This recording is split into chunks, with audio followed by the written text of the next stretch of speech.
Good afternoon. My name is Katie Tetzlaw, and this is the Jess Strom Show. It is Tuesday, February 13th, and we are with the woman herself, Miss Jessica me Strom. again. Look, we are so close. First of all, let's talk about this. We're in a Johnny Cash kind of Tuesday. We're going black on black. I hear the train whistle blowing. It's coming around the bend. I mean, everyone knows it. It's a sweatpants kind of day. It's black on black. It's one of those all days. business today. All business today. We are sitting very close. Yes, we are. I mean, we are right there. We're feeling good, but we can be. We're really close. It's a great week coming off of 2 wins. It's a happy week. Yes, much better than this time last week. Woo! Better feeling. Got some good vibes going our way, and thoughts on that. Yeah, so I think last week at this time we were searching for a win, like really desperately needed a win. And I think fast forward a week today, got 2 good wins. Yep. Huge wins. We needed a win, obviously, at Seton Hill, and then followed it up at home against Slippery Rock. So just super excited to get the winning column rolling for us. And it was great. If we could talk about Seton Hill on the road at Seton Hill in a must-win situation.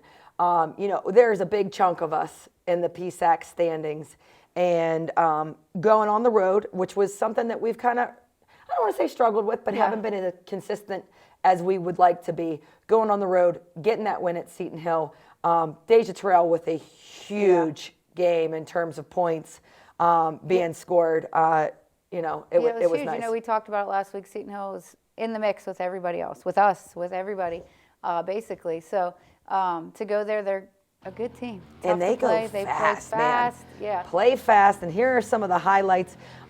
Obviously, we had thought that one of the open areas was going to be the post area. Yeah, we really emphasized a couple areas on the floor when we play them. So I think our players did a great job of executing our game plan. We've been talking about that, execution.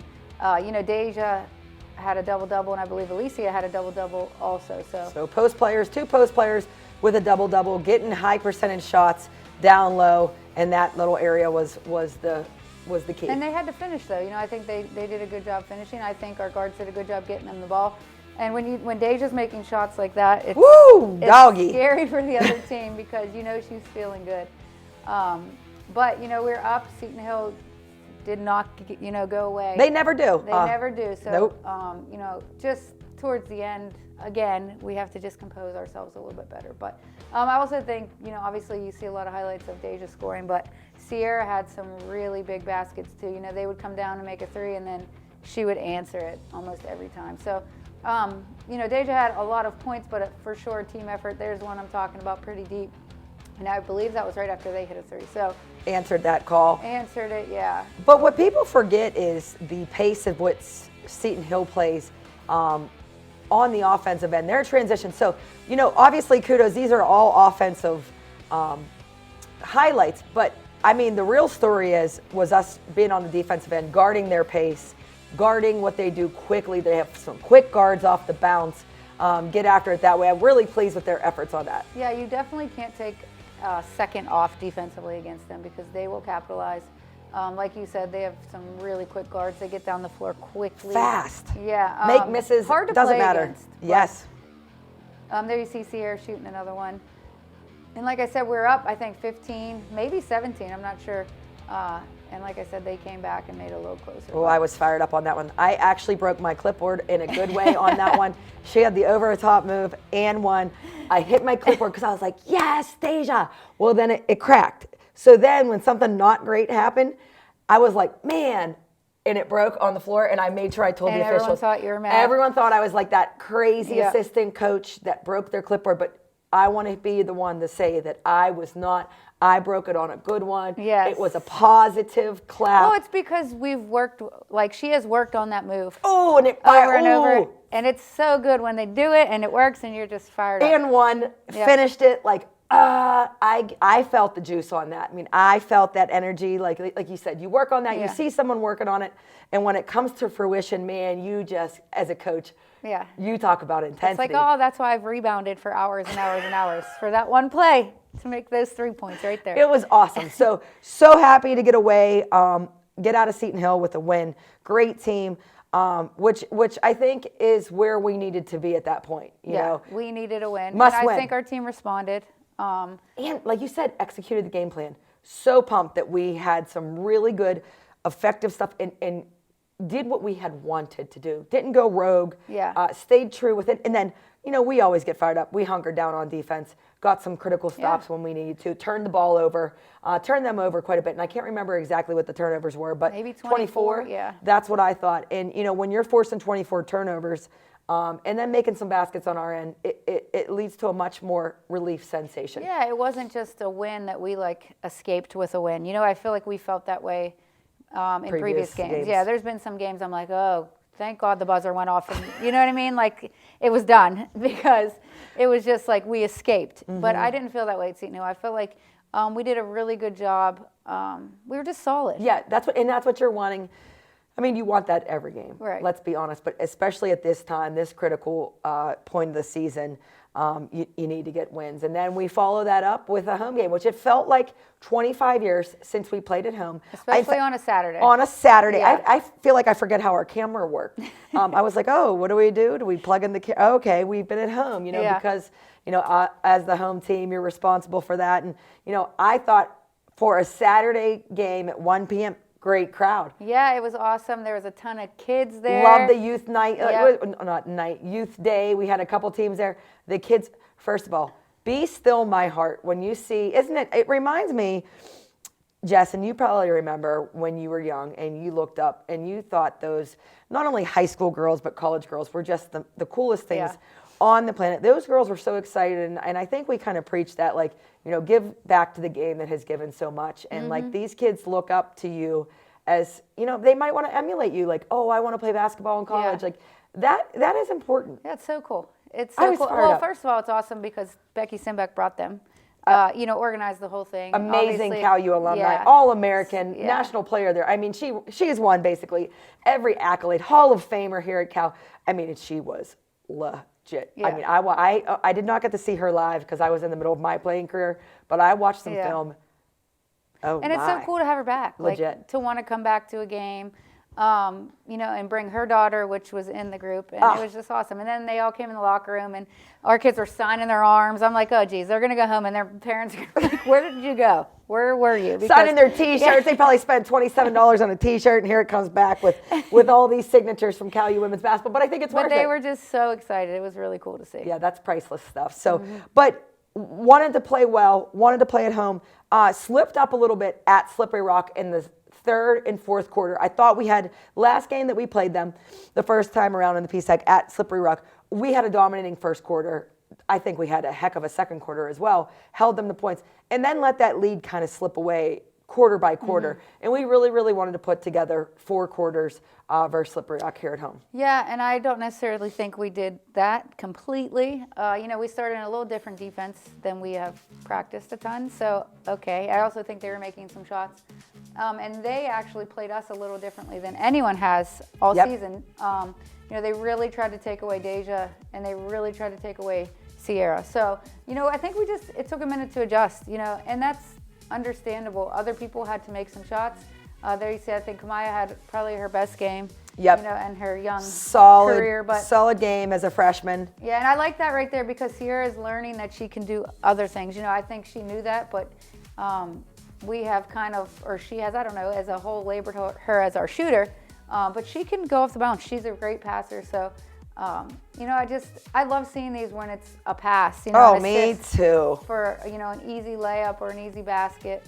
You know, it's so nice to see us sharing the ball, you know, pretty well. And you look up and Deja had 20 points and you're like, when, where, and when? Everybody else said that. I knew she had. Yeah, I knew she had that. I mean, it didn't seem like that to me. Maybe I just not pay attention, but I see post player a little bit more because typically work more. But I was like, oh yeah, she's rolling, man.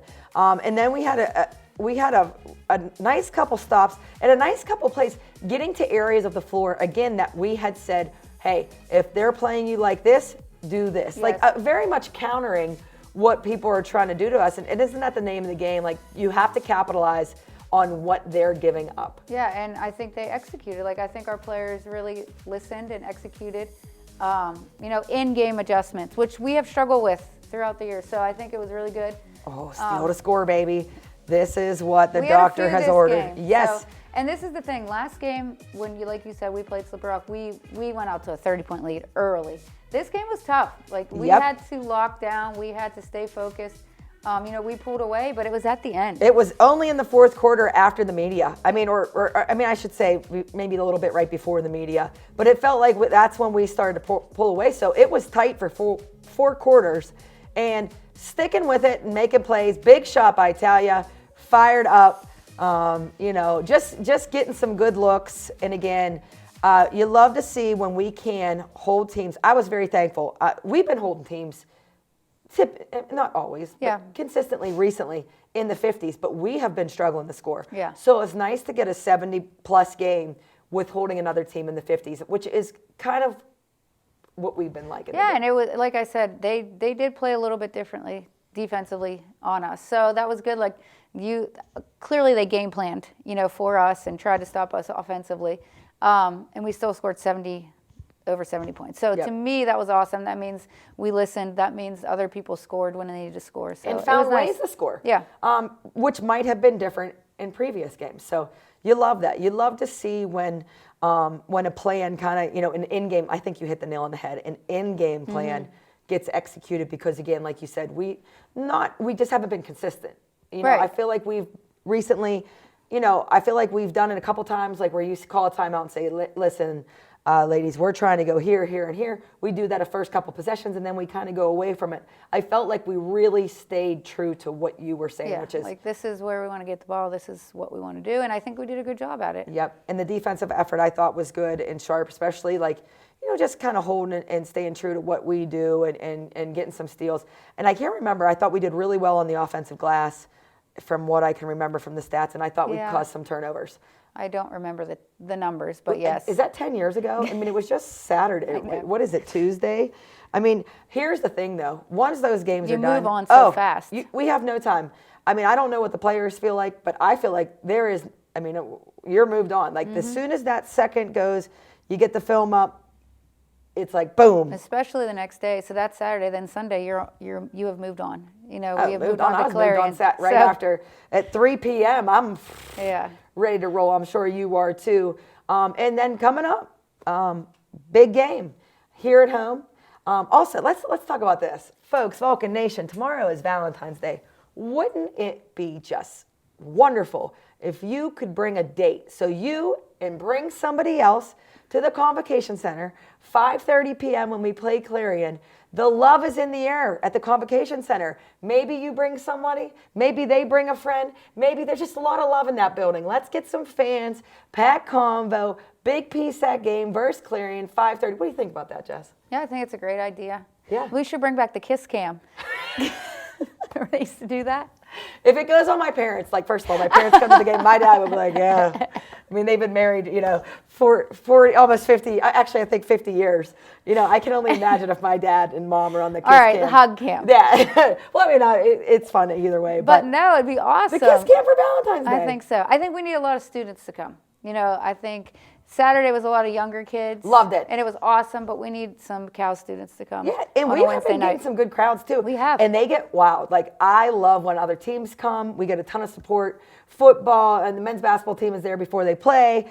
We've seen softball. I mean, volleyball, everybody. I mean, it's really, really nice to see the support from student athletes. Seen a lot of groups of students. Like, just love that. Love when we have the pep band, the cheerleaders. Yeah, I love the band. Oh, my God. Who doesn't love a pep? If you don't love a pep band at a game, there's something wrong, right? It's awesome. Yeah, I get real fired up. Like, yeah, just you feel it. You feel that drum in your soul, get you all fired up. Yep. And so, yeah, like I said, let's pack Convo. Big game. Now, listen, playing Clarion, their record, and we have said this from the first time we played them. I will say this until the end of the season. They're 0-23 right now. They are the best 0-23 team I've ever seen. And, obviously in the standings, but they have a great squad. And, it's a big game. They have good players. Like, you wouldn't look at their record and think, it should be a game. We went to overtime with them. Yep, and they're in every game. They every single game. They're by 10, 5, Yep. 6. Big, tough game. I love this. There is no gimmies in the PSAC. Let's reiterate that for all the folks at home. Yep. You never come into a game here in the PSAC and say, you know what, yep. No, and they have good players. They really do. Great team. They have a new staff. They have good players, and it just hasn't, went their way here and there in games, but it doesn't mean that they are a bad team, because they are not. So, I think we really emphasize that to our players, but I think they think that too. They know that. Yeah, I don't think that they, I don't think they think anything other you can't than watch it's a good that team. film. It's a PSAC game that means a lot for playoffs. So I think, it's the same as any other game. There's no game that you come into, and especially, with where we are. You saw the standings up there. I mean, we're fighting.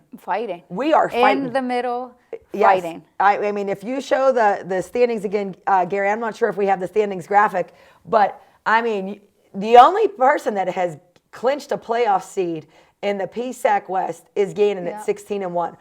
Look at the big pack hanging around there. Everybody from else, 2. yep. I mean, from 2 through 8. 2 through 7 is really close. I mean, look at that pack of people, and there's Cal U right there. So, hey, you got to win games to inch your way up. And this is the thing. I mean, we play everybody in the middle after Wednesday. So Isn't that the truth? Except Seton Hill. So, there's our upcoming schedule right there. Yeah, so it's great. We have this coming Wednesday, which is tomorrow, home versus Clarion. Then we have a bye week on Saturday. Then we go to Pitt Johnstown on Wednesday, February 21st. Then for Deja and Joe, Senior Day on Saturday, February 24th. Then Wednesday at home versus IUP. And then we go our last road game, which is our last regular season game of the PSAC, Saturday, March 2nd. So you see all those people that we're playing right there. Those are all the people that we're in battle with. Yeah, and everybody's fighting, obviously, to make the playoffs. One. You got to make it. And one team is two, clinched. For seeding. Yeah, like everybody is fighting. This is the most I've ever seen everybody bunched up in the middle, which is kind of cool. That means everybody is competing at a high level. But you got to win games. Like, it has come down to the end, like, yeah. What do they say? Was that Al Davis from the Raiders? Just win, baby. Like, you got to get W's. And there's no, I feel like when we look at our playbook, we have a little slogan on it, and at the end it says it takes what it takes. That is what it is. Like, yeah, whatever you have to do in those 40 minutes to win at the end, you have to do. You have to be willing to do.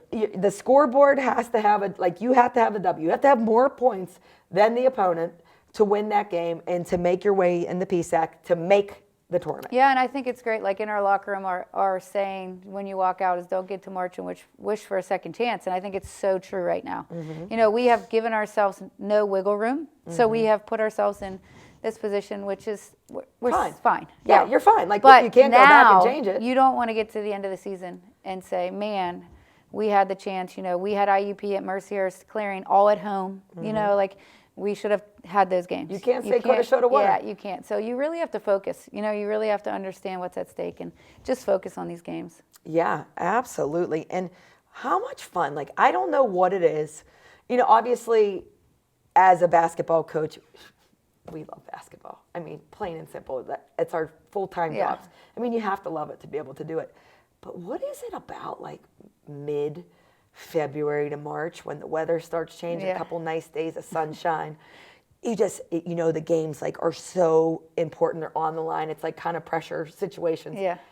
Man, that's what you prepare for. Isn't this fun? Yeah, I feel like even, what you watch is a little different. So, like, if you're watching NCAA Division I men, like, it's a little more intense at this time. Like, they're fighting too. Everybody at every level is just fighting at this point. You see Iowa versus Nebraska, and it's just an intensity. You see it's just different. South Carolina, UConn. You see Pitt Johnstown versus Mercyhurst. You see Fairmont versus Charleston. You see, you see anybody. Everybody's fighting, and it's crazy because these are also the seniors' last month, 3 weeks, 4 weeks of their career, and it's like, man, I think they start realizing it now. This is the time like the present. When you're like, this is all I have. This is it. I feel like I'm saying a lot of cliches here, but like, what do they say? There's no time like the present because a present is a gift or whatever, something like that.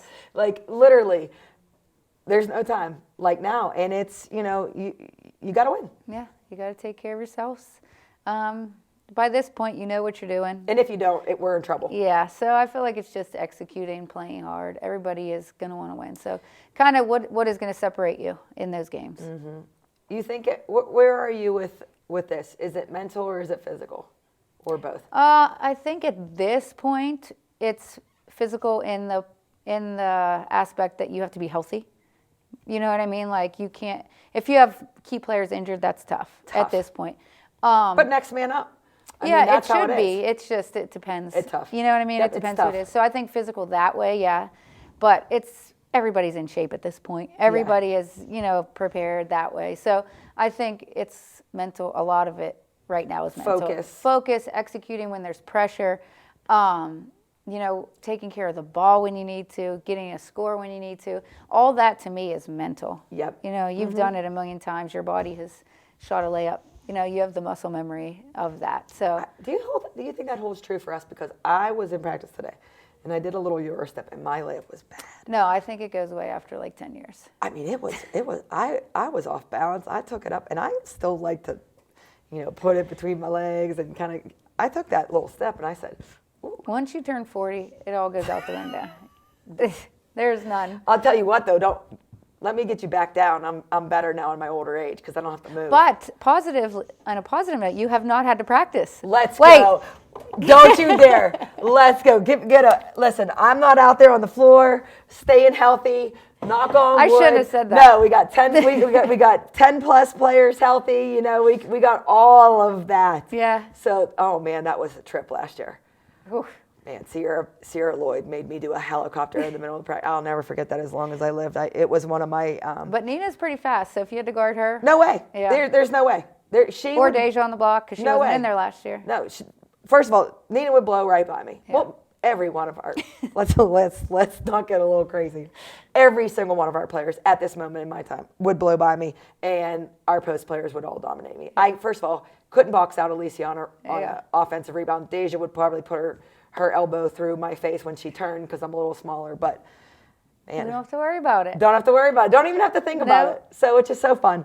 But folks, let's get to the real deal. This Wednesday, which is tomorrow, Valentine's Day, February 14th, bring a date, Cal U versus Clearing here at the Convocation Center. It's going to be a great one.